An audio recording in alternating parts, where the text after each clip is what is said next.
Ciao a tutti! Oggi vorrei affrontare le tematiche di questo classico di Alfred Hitchcock facendo un'analisi un po' più approfondita delle altre.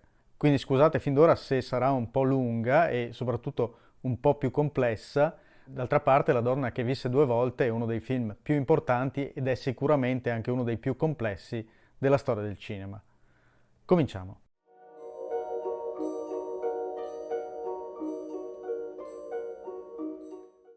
Il tema del doppio, cioè del sosia o della falsa identità, e il tema del passato che ritorna nel presente, presi singolarmente oppure combinati fra di loro, rappresentano due costanti della produzione hitchcockiana. Basti ricordare, fra i possibili esempi, titoli come Rebecca, L'ombra del dubbio, Io ti salverò, Intrigo internazionale, Psycho o Psycho, che dir si voglia. In questo film, La donna che visse due volte, questi elementi si fondono in un racconto basato sul desiderio amoroso tracciato dallo sguardo. Fin dalle immagini di apertura su cui scorrono i bellissimi titoli di testa di Saul Bass, ci vengono suggeriti i temi fondamentali di cui parlerà il film. L'inquadratura di un volto di donna si sofferma sul dettaglio delle labbra, simbolo del desiderio, per poi spostarsi sugli occhi, quindi sullo sguardo, e infine su un occhio solo, da cui emerge una spirale. Stiamo per assistere alla storia di un amore che è basato sullo sguardo e si perde successivamente in un abisso senza fine. Dal punto di vista narrativo, il percorso del film è suddiviso in due fasi.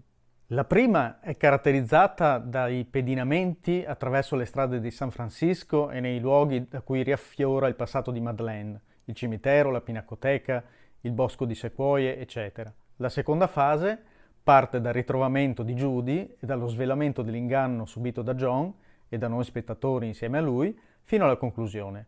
Queste due fasi sono separate dalla sequenza dell'incubo, sequenza fondamentale nell'equilibrio complessivo fra le parti su cui tornerò fra poco.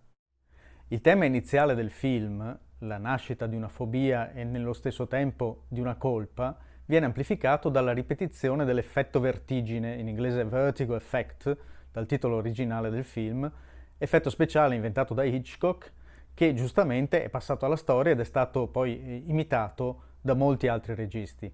Il risultato è di rafforzare l'identificazione fra lo sguardo di James Stewart e quello dello spettatore del film, in una sovrapposizione visuale continuamente replicata dallo straordinario numero di inquadrature in soggettiva in cui colui che guarda è Stewart.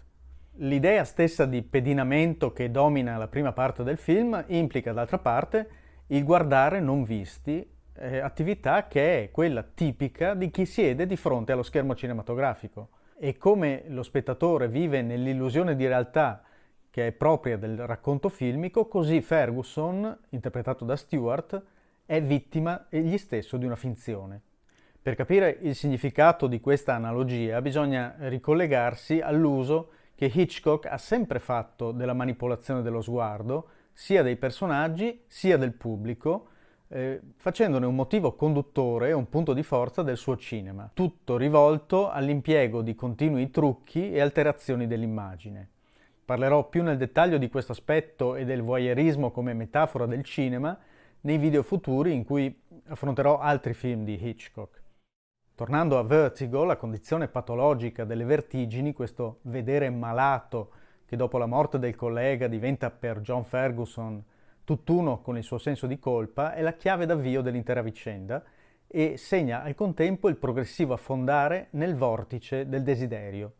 Ferguson si decide a seguire Madeleine solo dopo averla vista ed essersene innamorato, e Hitchcock sottolinea l'istante esatto dell'innamoramento con l'impiego simultaneo dell'artificio visivo della tappezzeria rossa che si accende sotto il profilo di Kim Novak e della musica più struggente che Bernard Herrmann abbia mai composto per Hitchcock.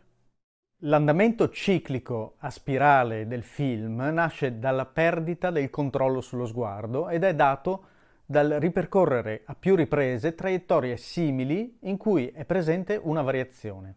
Come i pedinamenti si sviluppano attraverso le stesse strade e gli stessi luoghi, così i fatti rivissuti da John nella sequenza dell'incubo rivivono tempi e luoghi del passato e del presente, comprimendoli nella stessa dimensione onirica.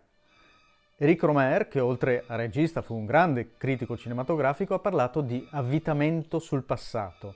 Questo andamento spiraliforme si ritrova in tutta una serie di elementi del film, visivi e non, nei percorsi seguiti in auto, ma anche nella scala della torre dove avviene il delitto, nell'acconciatura di Carlotta Valdés e di Madeleine, perfino in buona parte delle musiche che accompagnano l'azione del film, basate su variazioni minime di arpeggi ripetuti.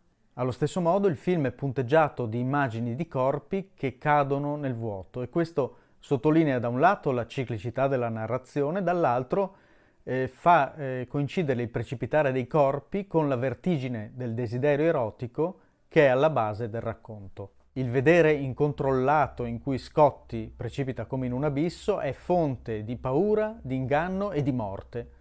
Nella scena dell'incubo naturalmente, ma anche in quanto lo sguardo non controllabile è la chiave della macchinazione ai suoi danni. Approfondiamo ora l'analisi dei due protagonisti, che in effetti sono tre: John Ferguson, Judy Barton e Madeleine.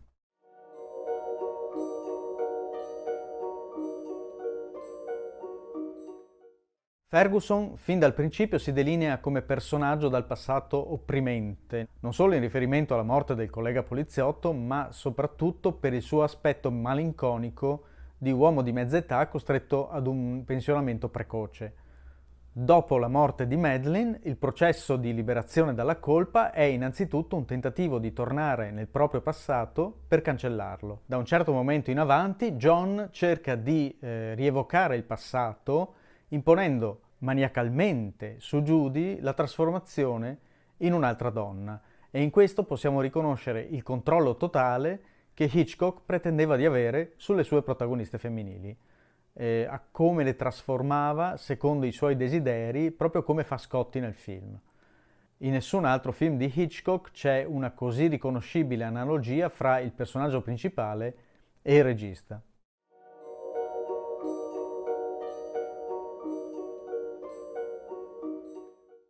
Se John Ferguson cerca disperatamente di far rivivere il passato, Madeleine, nella sua bellezza irreale, ci appare come preda del passato, spossessata della sua identità dalla presenza incombente della bisnonna. È chiaro come, al di là di quanto poi la vicenda ci rivela, noi sentiamo Carlotta vivere nel corpo morto di Madeleine. È ancora una volta lo sguardo a fare la differenza.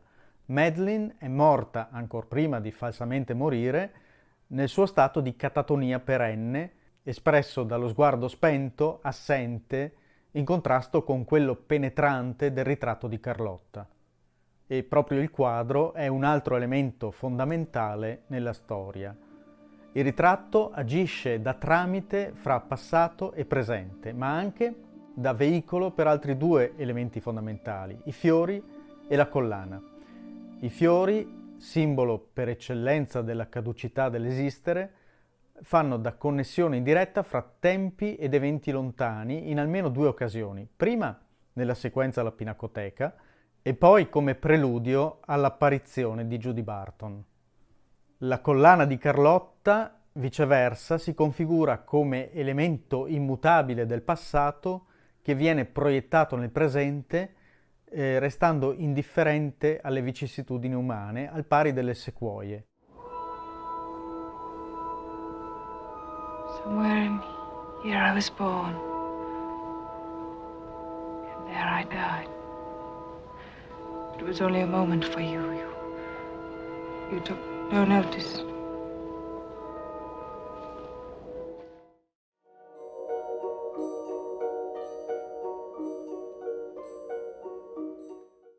Analogamente a John, Judy Barton si presenta subito come donna con un passato. La sua trasformazione, o per meglio dire ritrasformazione in Madeleine, è per Ferguson, come abbiamo detto, il tentativo di tornare indietro nel tempo per modificare gli eventi e cancellare così i suoi sensi di colpa. La pulsione a guardare che aveva dominato nella prima metà del film si trasforma ora in una vera e propria pulsione necrofila, e l'inganno dello sguardo diventa per John un artificio per cercare di far rivivere una morta. Per l'intera fase della trasformazione, Ferguson rimuove con cura maniacale tutto ciò che lo distoglie da una donna idealizzata, il cui referente iconografico è dato dal profilo del volto di Kim Novak, e non può quindi che respingere l'ingombrante presenza di una donna troppo reale come Judy, così come aveva fatto nel caso della sua amica Midge. Ma il trucco, il mascheramento cui Judy accetta di sottoporsi è in realtà un progressivo smascheramento e un'ammissione di colpevolezza. Nella sequenza all'atelier, dove la trasformazione prende il via, Judy tenta di opporre un rifiuto quando è davanti alla specchiera, come se già si vedesse doppio, già di nuovo senza identità reale e destinata ad una apparizione fugace. Del resto, la stessa Madeleine ci aveva rivelato in anticipo la vicenda dei suoi raddoppiamenti. It's as though I were walking down a long corridor that once was mirrored, and fragments of that mirror still hang there. And when I come to the end of the corridor, there's nothing but darkness. And I know that when I walk into the darkness, that I'll die. La donna che visse due volte, titolo italiano spesso criticato ma che personalmente trovo quasi più suggestivo dell'originale, è dunque sia la pazza Carlotta, che sembra rivivere sotto le spoglie di Madeleine, sia la Madeleine ricostruita da James Stewart attraverso Judy, diventata ora doppio di se stessa in quanto doppio della vera Madeleine Elster. Vale la pena di ricordare come la parte della protagonista fosse stata in origine pensata per Vera Miles. In seguito Hitchcock la sostituisce con Kim Novak, che diventa quindi costretta in qualche modo a essere un sostituto, un doppio anche nella realtà.